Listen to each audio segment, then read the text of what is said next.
So this is Shamrani from Providence Life Design, and this video is based upon a virtual consultation that I did to advise, I guess, like the office manager on.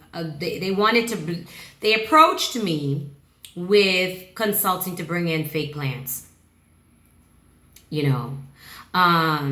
Something that people learn about me early on. A lot of my customers enjoyed that when I was out of the brick and mortar is I'm not a yes woman. I'm going to listen to everything that you're going to tell me. And my intention always is for your interest. Okay. Not for your installer's interest. Not for, the neighbor down the street who has an opinion on what's going on in your house. Not for them. It is for your own interest and how that space is being used. So the space is an open air space, high ceilings. I want to say no less than 14 feet ceilings. These are huge ceilings, industrial looking space, large windows that lets in, a lot of natural bright daylight, and all of the seating and workspaces are separated and partitioned by glass.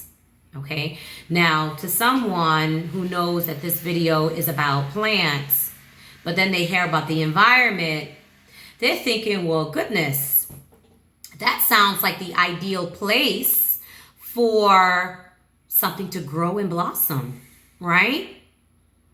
And that's my role, is to let that person know it sounds like you basically have the space for it.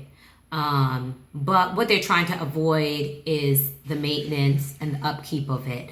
But what people do not understand is that you have to think about the short-term benefit and how does it affect the space in the long term. Now, you have to think about how is your space being maintained. If you do not want the responsibility of taking care of live plants, then that's a job that can be outsourced. This is what I recommend for businesses. Let that be part of your budget. Let that be part of, find a budget on whatever it is that you guys spend cash on a monthly basis, and then just take care of it from that angle. And I think it's best for that to be handled that way because you are it's first of all, it's good energy. Good energy. It's not synthetic. I think that people don't understand how important having things in their space that serve no purpose is. Like, it's not good energy, right? Like, everything should be utilitarian. That's the reason why hoarding is like, from the bottom is like, to me, it's like one of the biggest sins ever that someone could commit against their space where they're living in. So the way that it's set up, it looks like it's someplace ideal. Yeah, they can have live plants. Why do they want fake plants? So, my job is to say, okay, you could have fake plants, but this is the kind of, logistics you need to put in place to support having artificial plants. Now, a facility that has a constant crew that is managed by a facilities manager, an environment like a mall, they can house artificial plants, okay? Because at some point or another, they were briefed on what needs to be done to keep the beautification of the space going, thriving, making sure it's not a health concern and all of that. So if that means that they are going to rotate their workers from the crew, maybe it'll be one person or a group from each crew, and 3 days a week, Monday, Wednesday, and Saturday, these things are getting dusted, or twice a week, or whatever the case may be, then that's conducive, right? But if you have a space where people are leaving their homes, leaving their children, leaving their great air quality, leaving their comfortable space to come to work, and you are creating a space that's not being properly maintained, then you are going to have another problem. People are, everybody has an allergy nowadays. Everybody has an allergy. Someone can just easily break out into hives, have skin reactions and all of that from dust and inhaling it, right? So you have to put a lot of good thought on maintenance and upkeep whenever you implement anything, okay? Segue, yes, we're talking about artificial plants, but it's the same thing that applies when it comes to sofas, right? I had this conversation with a designer the other day, lovely, lovely woman.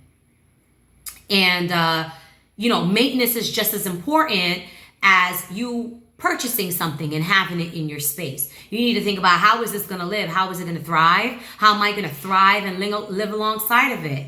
Okay. I think it is better that especially if your work, so you have a staff, people are coming in, they're spending more than 6 hours. Staff that's spending more than 6 hours in the space, they're taking a lunch break, or should be taking a lunch break, right? They should be taking anywhere from 30 minutes to an hour lunch break. Now, in some small businesses, I won't call any names. In some small businesses, you're seen as the ideal employee because you choose not to take a lunch break, or you choose to take lunch at your desk, right? So now we have old food particles. Let's just start creating a list. Then people are scratching their skin. They've been at the beach all weekend. They have dry skin, old sunburns. Now we got skin dander. Now we're bringing in old boxes from something to do a consolidation for some. Now we have dust from somewhere else, right? Then we have these synthetic plants. They're starting to get brittle. They have, coconut. They try to use, natural things to make it look natural or whatever the case may be. And this place is full of sunlight. There's nothing really filtering that sunlight that much, right? This stuff is starting to break down. Then somebody scratches their hair. Then it's dandruff. Right? They come in with their coats. We're shaking out our coats. We're hanging them up. Now we have whatever dander, whatever animal that was walked that morning, whatever pollen that was on the tree that was dropping. It's like whatever is whatever is whatever. And now we have all of this in the cocoon of our 12-person office. No. Artificial plants, I don't think, need a home in a space that should be thriving, a space where people are using thought process. They're coming up with ideas. They are, they are just focused on what they're doing. They may or may not be taking lunch breaks. The air quality, I in my opinion, I feel it is better for you to use something that is real, but that will be able to serve a purpose. And then, just once a month, you guys take turns and, just prune these things and refill, right? So I'm going to actually give you a list of things that I think are a great idea. Succulents are a great idea. Let's start off with that. Succulents don't necessarily have to be the small little budding kind of plants. They have larger succulents. Succulents are fantastic. They hold on to their water, okay? They do not need to be watered on a regular basis, like weekly or anything like that. Usually in a space that has tons of sunlight, then you can just put a couple of ice cubes on the top of the pot, right? And let that melt down. And then that's all they needed for another 2-3 weeks, okay? Succulents are a great one. There's something called snake plant. Snake plant, I have that in my own home. Snake plant is also called mother-in-law tongue. And it has, it kind of looks like an aloe in a way. It stands upright. And I don't want to get up and go pulling it, because then I'm going to get messages about, no, right? You guys look this up yourself, okay? So snake plants are really good. English ivy and philodendron. Those are type of ivy plants. Now, both of those, in my opinion, I have kept both of those in both dirt and without dirt, okay? So just like lucky bamboo, you don't necessarily have to keep that always housed in dirt, okay? Aloe is a succulent. That's a great one. Somebody comes in from the weekend and they have beach burns and stuff like that. They can just, it just serves all kind of purposes, right? And then there's one called Tillandsia. I don't know if I'm saying it correctly, but the short word and the common word for it is air plants. That can really perch itself anywhere and it can just be beautiful, right? So lucky bamboo, it comes in many sizes. If there's a Chinatown in your area, more than likely you'll be able to get it.